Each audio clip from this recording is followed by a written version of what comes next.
So hello everyone, welcome to my channel.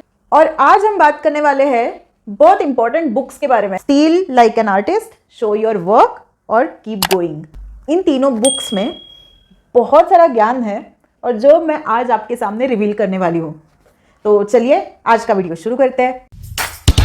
दोस्तों, ये जो ऑथर है ना, ऑस्टिन क्लियोन, इन्होंने 3 बुक्स लिखी है और तीनों ही पावर पैक्ड बुक्स हैं। अगर आप अपना खुद का काम कर रहे हो, खुद का बिजनेस कर रहे हो, खुद कंटेंट बना रहे हो, या फिर आप मानो कोई साइड प्रोजेक्ट कर रहे हो, तो आपके लिए ये बुक्स को पढ़ना बहुत ज़रूरी है।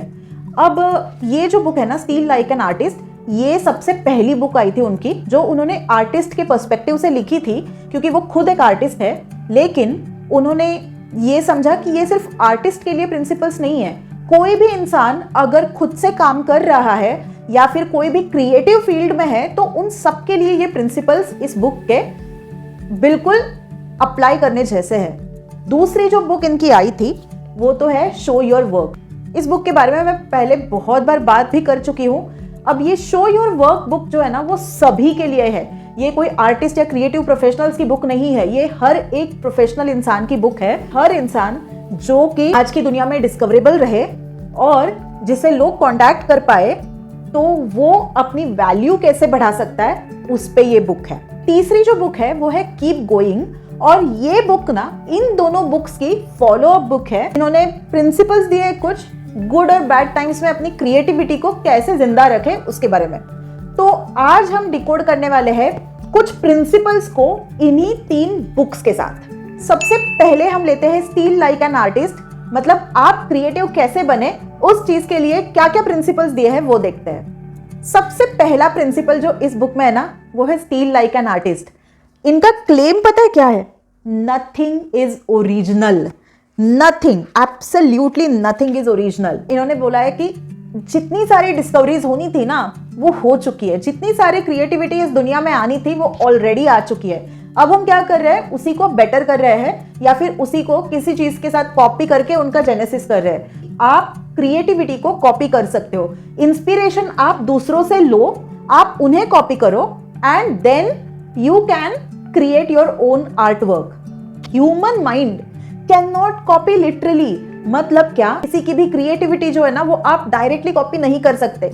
Just because you are human, उसमें आपका टच जरूर आएगा। सो आप वहीं से सीखोगे, आपकी क्रिएटिविटी कॉपी करने से ही बढ़ेगी, और आपका जो यूनिक एलिमेंट है वो, because you are unique as a person, वो उस आर्टवर्क में ऑलरेडी आ ही जाएगा। Write the book you want to read. ये प्रॉब्लम सॉल्विंग से रिलेटेड है, समझो। जब मैं कंटेंट बना रही थी फर्स्ट टाइम, जब मैं प्रोडक्ट बना रही थी फर्स्ट टाइम, तब मुझे कोई आइडिया नहीं था इस बात का। लेकिन जहां जहां पे मैं गैप पकड़ लेती हूँ, वहां पे आजकल मैं अपने वीडियो बना रही हूँ। जैसे कि मैंने देखा था कि लोग इन्फ्लुएंसर मार्केटिंग कुकू एफएम की कर रहे हैं, लेकिन कोई एक्चुअल रिव्यू नहीं था। तो मैंने क्या किया, उस गैप को पकड़ा और उसी गैप पे मैंने अपना ऑनेस्ट रिव्यू कुकू एफएम के बारे में बना दिया, और वो वीडियो आज बहुत अच्छा परफॉर्म कर रहा है। आप जाके देख सकते हो। Use your hands. आजकल ना दोस्तों, हम बहुत चीजें ऑनलाइन करने लगे हैं। मतलब मैं खुद पूरा टाइम ऑनलाइन रहती हूँ, बिकॉज मेरा काम ही वैसा है। मैं फुल टाइम स्क्रीन पे रहती हूँ। लेकिन ऑथर क्या कहते हैं कि हमें फिजिकल और डिजिटल चीजों में बैलेंस रखना चाहिए। कुछ चीजें हाथ से लिखो, कुछ चीजों को ऑनलाइन करो। लर्निंग विथ हैंड्स क्या होता है ना, जब हम किसी मटेरियल को टच करते हैं, हम सोचते उस मटेरियल के साथ साथ है। अगर आप अपने हाथों को यूज करेंगे, मटेरियल्स को खुद अपने हाथों से एक्सप्लोर करेंगे, तब आपकी क्रिएटिविटी नेक्स्ट लेवल पे चली जाएगी। आपका ह्यूमन पोटेंशियल जो है वो अनलॉक होगा। ये ऑथर का कहना है। और मैंने भी कई बार ये देखा है, जब मैं ना पेपर पेन लेके चीजें लिखती हूँ ना, तब मेरे लिए चीजें बहुत आसान हो जाती है। मैं अपने थॉट प्रोसेस को अच्छे से एक्सप्लिसिट बना सकती हूँ, अच्छे से लिख सकती हूँ। इवन जब मैं सिर्फ सोचती हूँ ना, तब शायद वो चीज मेरे लिए इतनी क्लियर नहीं हो सकती। लेकिन जब मैं वो लिखती हूँ, जब या फिर मैं कोई स्केच बनाती हूँ ना, तब वो चीजें मेरे दिमाग में ऑटोमेटिकली बहुत क्लियर हो जाती है। नेक्स्ट प्रिंसिपल पे आते हैं कि side projects and hobbies are important. अब ऑथर पता है क्या क्लेम करते हैं? Have multiple side projects. अब मल्टीपल साइड प्रोजेक्ट्स कैसे करें? लाइक मैं भी जॉब के साथ साथ यूट्यूब कर रही हूँ, लेकिन हर कोई ऐसे नहीं होता। लोगों को फोकस चाहिए होता है। बल्कि ये तक नैरेटिव लोगों ने बना रखा है कि एक ही चीज पे ध्यान देके करो, फोकस तरीके से करो। लेकिन नहीं, हम इंसान हैं, हम अगर एक ही चीज पूरा दिन सालों तक करते रहे ना, हम बोर हो जाएंगे। लाइक मैं तो बोर हो जाती हूँ। तो क्रिएटिव लोगों के लिए कोई वेंट होना चाहिए जो कि होता है साइड प्रोजेक्ट्स। एक बहुत मस्त कोट यहाँ पे दिया हुआ है, प्रैक्टिस प्रोडक्टिव प्रोक्रास्टिनेशन। हम लोगों को बोर्डम आ जाता है एक ही काम करने से, तो वो बोर्डम को हम कम कैसे करें? हमारी क्रिएटिव एनर्जी जो है ना, वो हम किसी और जगह पे डाइवर्ट कर दे। और वो ही डाइवर्ट करने वाली जो जगह होती है वो कभी कभी इंस्टाग्राम रील्स और ट्विटर या फिर फेसबुक के वीडियोस होती है। तो वो ना करके हम अपना कुछ साइड प्रोजेक्ट बनाएं, जिससे कि हम थोड़ा सा क्रिएटिव भी बने और हमें एक वेंट आउट स्पेस भी मिले। ये क्लेम भी करते हैं कि एक साइड प्रोजेक्ट नहीं, बहुत सारे प्रोजेक्ट्स करने चाहिए। ह्यूमन माइंड को जरूरी ये होता है कि आप कई सारी चीजें करो ताकि आपके ब्रेन को भी ब्रीदर मिले। और जैसे ही ये साइड प्रोजेक्ट्स में आप जाते हो ना, तो हो सकता है कि आगे जाके आप अपना साइड प्रोजेक्ट मैच्योर कर पाओ। Having multiple side projects, practising your procrastinating time productively. अब आते हैं हम दूसरी बुक पे, जो कि मेरी मोस्ट फेवरेट बुक होगी, शो योर वर्क। इस वाली बुक में आपको अगर अपना खुद का बिजनेस करना है या फिर आप खुद को क्रिएटिव प्रोफेशनल की तरह मानना चाहते हो, बनना चाहते हो, ऑनलाइन इनकम जनरेट करना चाहते हो, तो उन्होंने यहाँ पे 10 रूल्स दिए हैं। आपको आज की दुनिया में ना डिस्कवरेबल होना चाहिए। ऐसा नहीं हो सकता कि आप आपके खुद के घर में बैठ के बस एक ही कंप्यूटर स्क्रीन के सामने कुछ कर रहे हो और आपको ओवरनाइट सक्सेस मिले।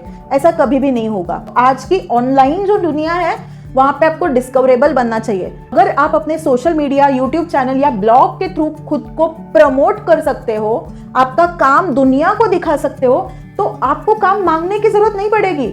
आपके पास लोग ऑटोमेटिकली आ जाएंगे बिकॉज यू आर डिस्कवरेबल।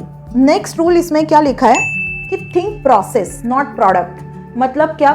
आप एंड रिजल्ट के बारे में मत सोचो, आप उस प्रोसेस को देखो। अगर आपको एक इन्फ्लुएंसर बनना है तो आपको ये नहीं देखना है कि मुझे इंस्टाग्राम पे 10,000 फॉलोअर्स कैसे लेकर आने हैं। नहीं, आपको क्या करना है, मुझे आज एक रील पोस्ट करनी है, मुझे कल एक रील पोस्ट करनी है, फिर मुझे स्टोरीज पोस्ट करनी है। ये जो प्रोसेस है ना, ये बहुत जरूरी है। तो अगर यही प्रोसेस आप काफी टाइम तक करोगे तो आपको 10,000 फॉलोअर्स एक टाइम के बाद जाके जरूर मिलेंगे। तो ये प्रोसेसेस बनाओ अपनी खुद के लिए, तब जाके आपका काम जरूर होगा। नेक्स्ट इसमें लिखा है कि share something small every day. अब क्या है ना दोस्तों कि जनरली क्या होता है, मैं एक वीडियो बनाती हूँ और छोड़ देती हूँ, फिर मैं 7 दिन बाद में दूसरा वीडियो अपलोड करती हूँ। ये प्लेटफॉर्म अलग है, लेकिन ये यूट्यूब है, इसीलिए ये चल जाता है, ठीक है। लेकिन मानो कि मैं एक हफ्ते में नहीं, लेकिन 1 महीना गायब हो गई, 2 महीने गायब हो गई, या फिर साल में एक ही बार मैंने एक ही ब्लॉग पोस्ट डाल दिया, और फिर मैं सोच रही हूँ कि यार मुझे लीड्स क्यों नहीं आ रहे। लिंक्डइन पे मैंने मानो कि 6 महीने में एक पोस्ट डाला, और फिर मैं सोचूं कि यार मुझे तो कुछ नहीं आ रहा है, ये सब बर्बाद है, मैं क्यों अपना टाइम वेस्ट कर रही हूँ, इससे अच्छा जॉब ढूंढ लेती हूँ। ऐसा नहीं होता। एक लॉन्ग आर्टिकल 1500 वर्ड्स का एक साथ शेयर करने से अच्छा है रोज के रोज मैं 100 वर्ड्स 300 वर्ड्स शेयर करूं, ताकि लोगों को पता चले कि मैं कंसिस्टेंट हूं, मैं रोज के रोज थोड़ा थोड़ा शेयर कर रही हूं। तब जाके लोगों की नजर में आएगा कि हाँ, ये कोई तो है और ये हर हफ्ते वीडियो डाल रही है, या फिर ये हर हफ्ते ब्लॉग लिख रही है। तो जाके देखते हैं कि वो क्या लिख रही है। सो कंसिस्टेंटली हमें थोड़ा थोड़ा रोज या हर हफ्ते पोस्ट करना चाहिए। फिर क्या बोलते पता है, टीच व्हाट यू नो। ज्ञान ना अपने तक सीमित मत रखो, दूसरों को पास करो। जो भी आपको आता है वो सिखाओ, उसी से आपकी कम्युनिटी बनेगी। अगर आप सिखाना शुरू कर दोगे, आज की दुनिया में तो आपको पता है कि बहुत सारे प्लेटफॉर्म्स है जहाँ पे जाके आप पढ़ा सकते हो लोगों को, जैसे कि यूडेमी है, स्किलशेयर है, या फिर आप अपने इंस्टाग्राम लाइव ले सकते हो, यूट्यूब लाइव कर सकते हो, कुछ भी कर सकते हो, राइट। पढ़ाने से आपके स्किल्स और शार्प होंगे और दूसरों को भी मदद होगी। तो सामने वाला इंसान आपको याद भी रखेगा और आप उसके एक्चुअल में काम भी आओगे। तो दोस्तों, इस वाली बुक के बारे में तो मैंने ऑलरेडी एक वीडियो बना रखी है, तो वो वीडियो आप आई बटन पे क्लिक करके देख सकते हो, या फिर नीचे डिस्क्रिप्शन में जो लिंक है वहां पे जाके देख सकते हो। अगर आप इस वाली दुनिया में, ऑनलाइन दुनिया में, आप खुद को क्रिएटिव बनाना चाहते हो, खुद को डिस्कवरेबल बनाना चाहते हो, आप चाहते हो कि ऑनलाइन आपका कुछ काम हो, तो मैं कहूँगी आप ये 2 बुक जरूर पढ़ो। दोनों ही बुक्स की लिंक्स नीचे डिस्क्रिप्शन में, आप वहां से ये बुक्स खरीद सकते हो। अब आते हैं इनके तीसरे बुक पे, जो कि है कीप गोइंग।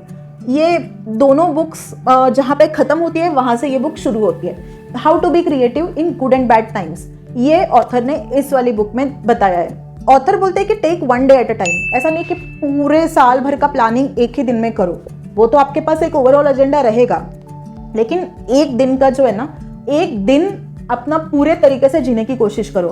फिर ये कहता है कि मेक लिस्ट, बुक्स की लिस्ट हो सकती है या फिर आपकी हैप्पीनेस की लिस्ट हो सकती है कि कौन सी ऐसी छोटी छोटी चीज़ें जो मुझे हैप्पी बना सकती है ना, कौन सी चीज़ें जो कि मुझ में एंजाइटी लेकर आ सकती है, तो मैं उन चीज़ों की लिस्ट बनाऊंगी सो दैट नेक्स्ट टाइम मुझे पता रहेगा कि भाई मुझे ये चीज़ नहीं करनी, ये बड़ी एंजाइटी देती है मुझे, ये चीज़ मुझे करनी है, जैसे कि बुक्स मुझे पढ़नी है, वो मुझे हैप्पीनेस देती है। तो ये अगर लिस्टिकल्स आपके पास तैयार होंगे ना, तो आपको सोचना नहीं पड़ेगा क्या करूँ, वो आपको सोचना नहीं पड़ेगा। बाद में ऑथर कहते हैं कि डिस्कनेक्ट, दुनिया से कभी कभी ब्रेक लेना भी चाहिए।